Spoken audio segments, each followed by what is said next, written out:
Imagine sitting in a clinical sterile doctor's office and, well, you are handed a diagnosis that just stops your heart. Right. A highly aggressive, life-threatening blood cancer. By any metric, it is basically the worst possible news.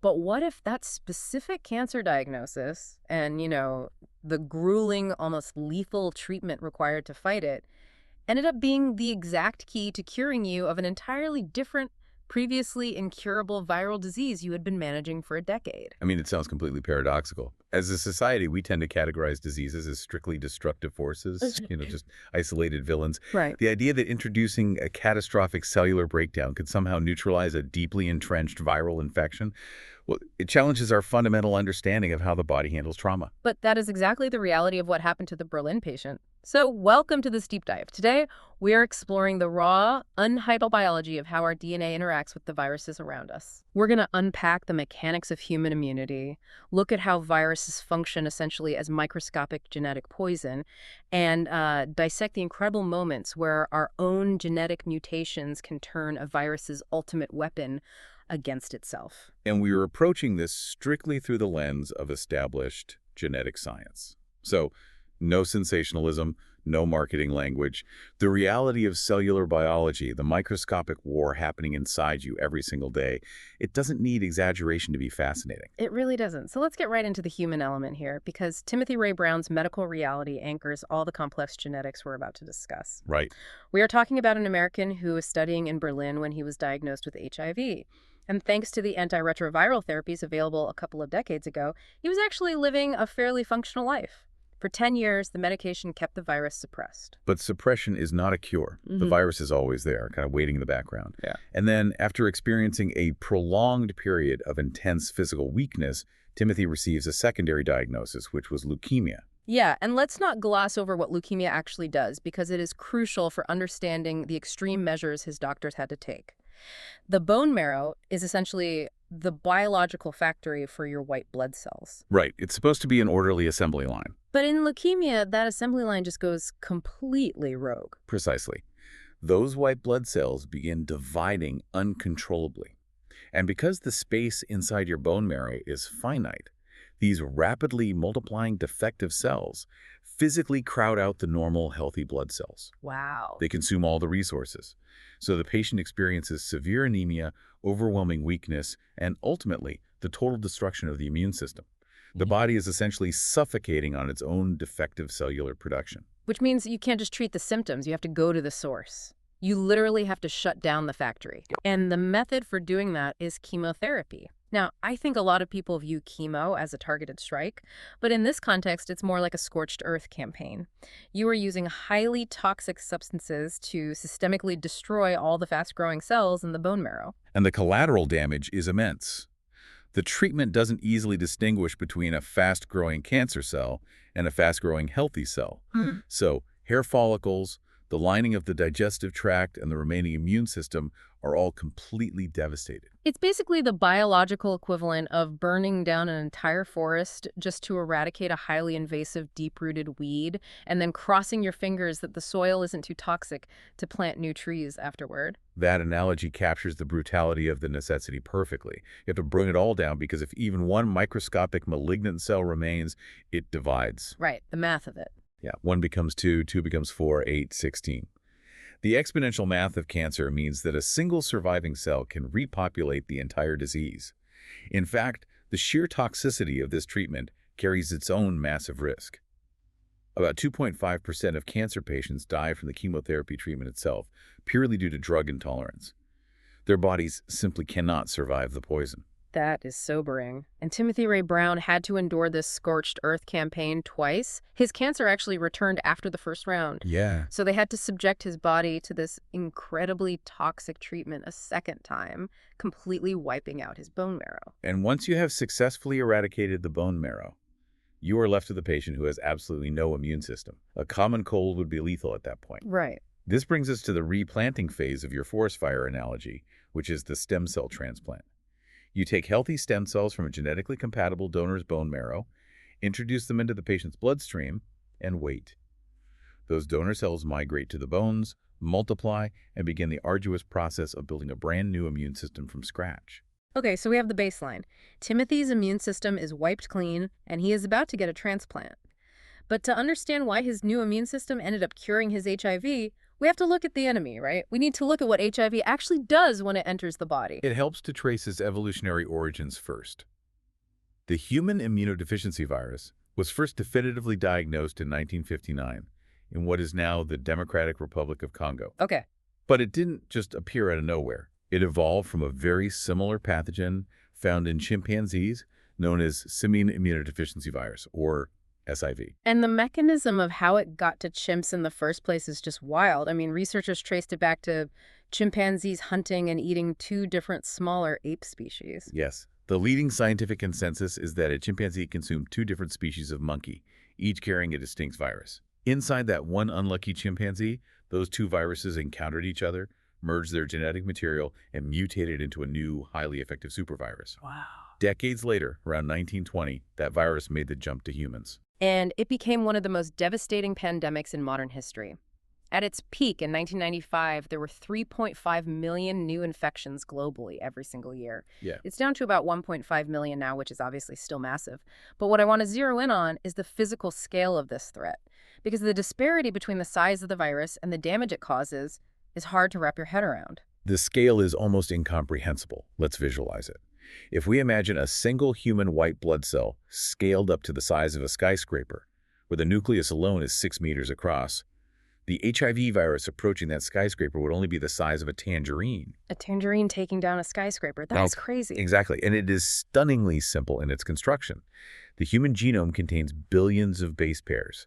HIV consists of just 9,749 genetic letters. Just under 10,000 letters. Right. Those letters make up only 9 genes.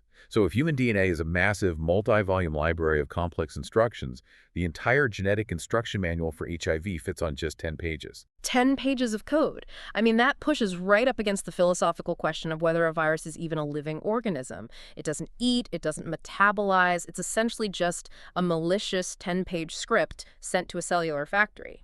It is purely information, wrapped in a delivery vehicle. And its interaction with our cells is a precise 3-step hijacking. Step 1 is incorporation. The virus breaches the human cell and literally injects those 10 pages of code into the cell's nucleus, forcing the human genome to integrate the viral genes. It edits our own source code. Yes. Step 2 is the build phase. The human cell, now compromised, blindly reads these new instructions. Instead of doing its normal job, the cellular machinery is repurposed to manufacture thousands of empty viral envelopes, which look like tiny microscopic spheres. Okay. Finally, step 3 is copy and fill. The cell frantically copies the viral DNA, stuffs those copies into all the newly built spheres, and continues doing this until the physical volume is too much. The human cell literally bursts open, dying in the process, and releasing thousands of new viruses to go infect the neighboring cells. It is a microscopic heist. It hacks the factory, uses all the resources to build its own army, and then blows up the building on the way out. Perfectly stated. But, and here's the crux of the entire Berlin patient story.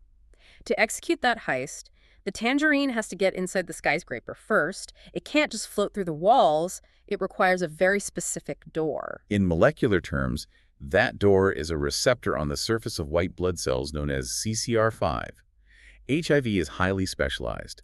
It actively seeks out this specific CCR5 receptor, binds to it, and uses it as the entry point to inject its genetic payload. Okay, this brings us back to Berlin, to a doctor named Jörg Hutter at the Charity Hospital. Dr. Hutter is treating Timothy Ray Brown. He knows Timothy's bone marrow has been destroyed by the chemo, and he needs a stem cell transplant. Now, typically, doctors look at a donor registry and just try to find a basic genetic match to avoid tissue rejection. But Dr. Hutter takes a completely different angle. Right, he looked at the UK registry, which contained hundreds of thousands of potential donors. For Timothy, there were 267 compatible matches. But Dr. Hutter recalled a specific anomaly in human genetics. He knew that a small fraction of the population is naturally resistant to HIV.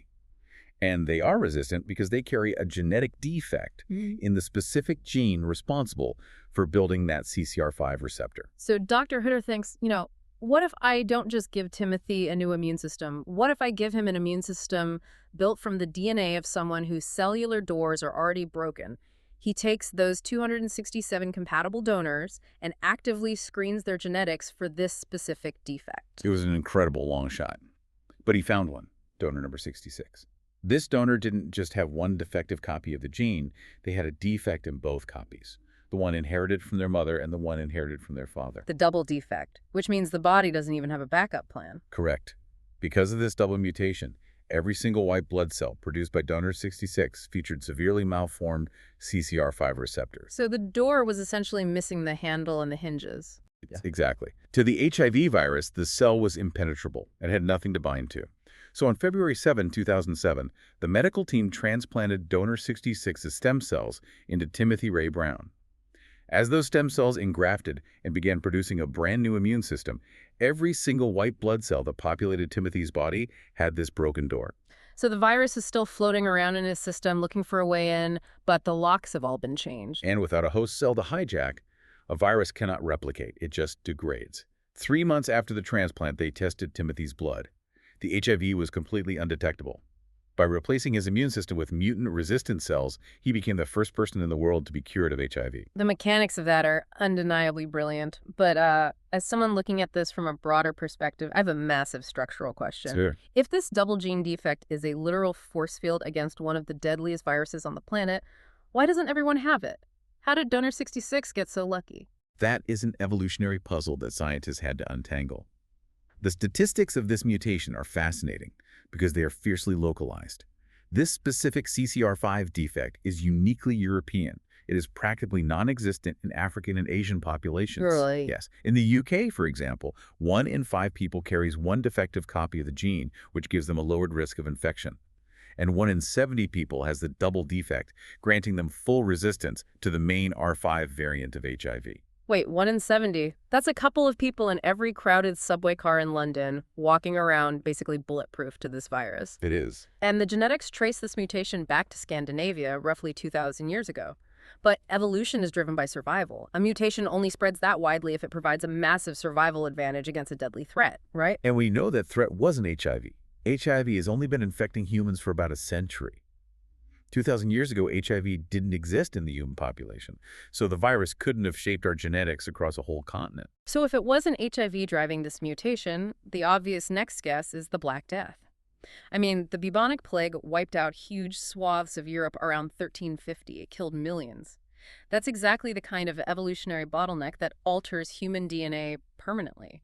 It's a logical hypothesis, but the biology doesn't actually align. First, the Black Death is caused by a bacterium, Yersinia pestis, not a virus. It doesn't utilize the CCR5 receptor to infiltrate cells at all. Furthermore, from a genetic timeline perspective, 1350 is just too recent. A mutation couldn't achieve a 1 in 5 saturation rate across Europe in just a few hundred years. Okay, so cross off HIV. Cross off the plague. What ancient pathogen was slaughtering Europeans but sparing the few people who randomly had a broken CCR5 receptor? The scientific consensus points to a pathogen we usually associate with childhood, which is chickenpox. Wait, chickenpox? Like the itchy rash? The varicella-zoster virus, yes. Historically, before modern medicine, this virus hit the Scandinavian region incredibly hard, and it was highly lethal. And here is the crucial biological overlap. Just like HIV, the chickenpox virus targets white blood cells, and it uses that exact same CCR5 receptor to gain entry. That is wild. So 2,000 years ago in Scandinavia, there's a brutal outbreak of chickenpox. People are dying in large numbers, but a small handful of people have this random genetic glitch, a broken cellular door, so they don't get severe chickenpox. They survive. They survive, they reproduce, and they pass that broken door gene down to their children. Over generations, aided by what geneticists call the founder effect during periods of colonization and migration, this specific mutation spread widely among people of European descent. Let's unpack the founder effect briefly for you listening. It basically means that if a small group of people migrates to a new area, and just 1 or 2 of those founders happen to have this rare gene, well, as their population expands in isolation, that rare gene suddenly becomes highly common in the new population. Exactly. It is a remarkable evolutionary accident. A brutal historical battle with chickenpox essentially forged a biological shield. And modern humans inherited that shield entirely by chance, protecting them against an entirely different retrovirus that wouldn't even exist for another 2 millennia. It really is an evolutionary lottery. But that brings me back to the present day. We have the Berlin patient. The biology is proven. We know how to lock the door. So why is this not the standard of care? Why are millions of people still living with HIV if we have the blueprint for a cure? Because the reality of medical intervention is often constrained by immense risk and logistical impossibility. Yeah. We have to confront the 5 major roadblocks to this treatment. Okay. First, the conditions for this procedure are incredibly strict. You cannot just ethically wipe out someone's healthy bone marrow. Dr. Hutter actually treated 6 other patients who had both HIV and cancer using this exact method. Tragically, all 6 died from either the underlying cancer or severe transplant complications. That's awful. Yeah, the procedure is only medically justifiable if the patient already has lethal cancer and desperately requires bone marrow eradication anyway. Which immediately leads to the second roadblock, extreme mortality risk. We talked about the 2.5% death rate just from the chemotherapy. But when you factor in the stem cell transplant itself, the body potentially rejecting the new cells, or the complete lack of an immune system during the transition, the fatality rate for the transplant is a staggering 25%. So before you even know if the HIV cure worked, the patient faces a 12 to 30% risk of dying strictly from the procedure. It is a massive life-threatening gamble. I have to push back a bit on the framing of this as a cure for the general public then. Yeah. If you have up to a 30% chance of dying on the operating table, that is statistically much more dangerous than just living with the virus using modern medicine. You are entirely correct. And even if a patient accepts that massive risk, they run into the third roadblock: donor availability. Finding a stem cell match is difficult enough. If you are of European descent, you have about a 77% chance of finding a basic match. But remember, you don't just need a basic match. You need a match who also possesses that rare 1 in 100 double genetic mutation. It's finding a needle in a stack of needles. And that's only for Caucasians. For other ethnicities, the math is far worse. Hispanics and Asians only have a 50% chance of finding a basic genetic match, and people of African descent have just a 20% chance. And again, the CCR5 mutation is virtually non-existent in those populations anyway. And if you magically find a donor and survive the risk, you hit roadblock 4, which is the staggering financial cost.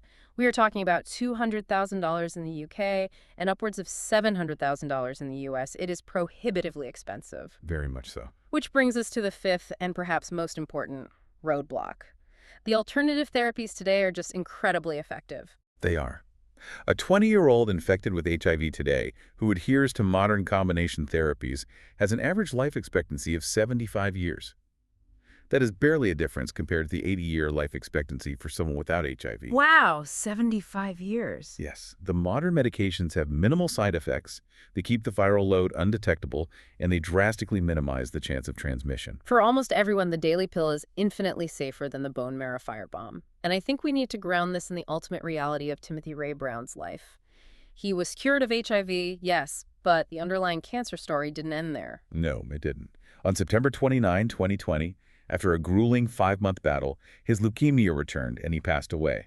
His HIV remained cured until the very end, but the incredibly aggressive cancer that necessitated the treatment in the first place ultimately claimed his life. It is a sobering reminder of how fragile human biology really is. But Timothy's legacy forced a paradigm shift in genetics.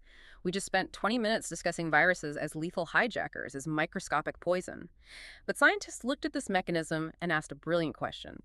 If a virus is nature's absolute best mechanism for breaking into a human cell and seamlessly inserting new genetic code into our DNA, can we harness it? That question is the entire foundation of gene therapy. If the virus already possesses the molecular machinery to bypass our cellular defenses, why not weaponize it for our own benefit?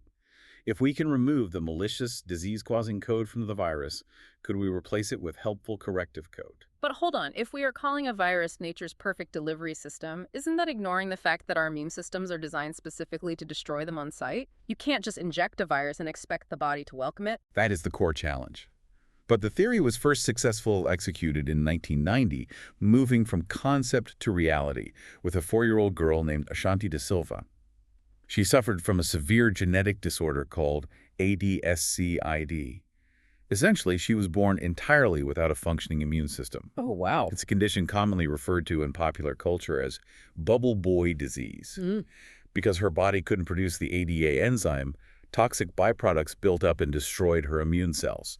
Every common bacteria or minor virus was a lethal existential threat. So doctors devised a radical plan. They took a virus and they essentially hollowed it out. They completely removed the viral instructions, the build more viruses and explode command, and in its place they inserted a healthy, functioning human gene, the exact AD gene that Ashanti was missing.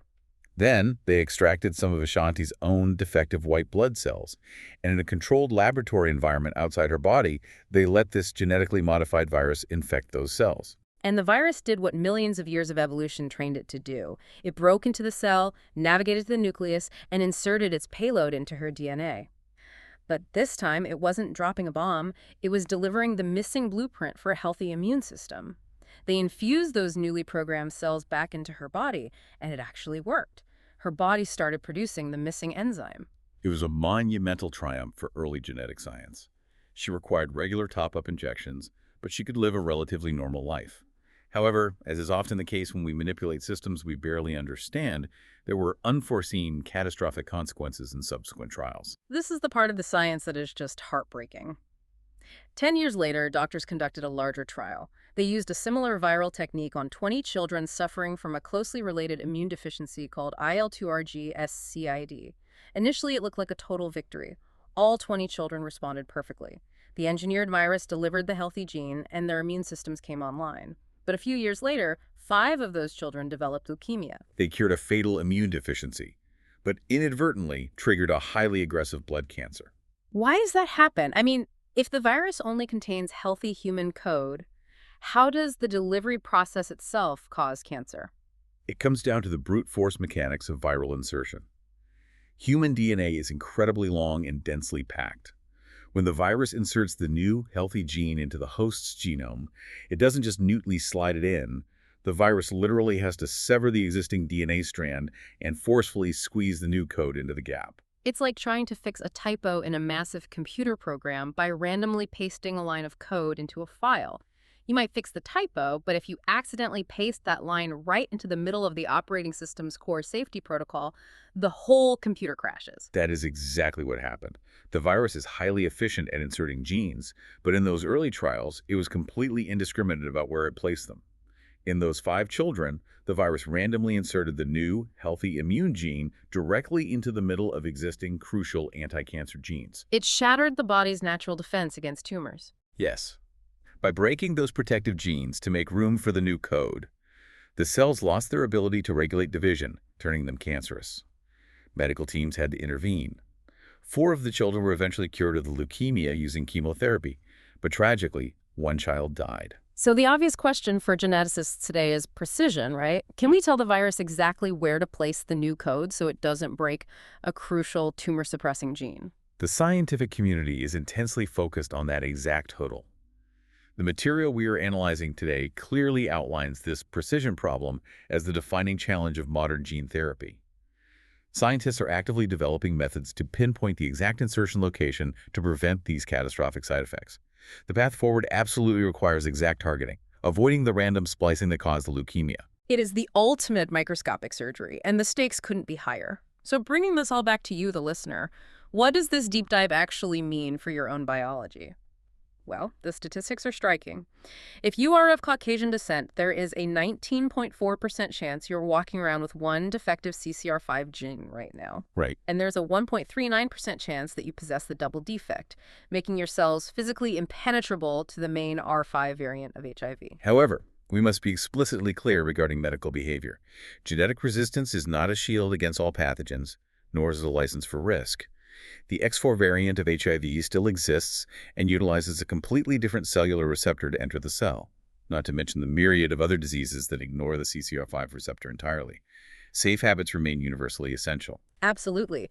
But if you do happen to carry this specific mutation, joining a bone marrow donor database is highly recommended.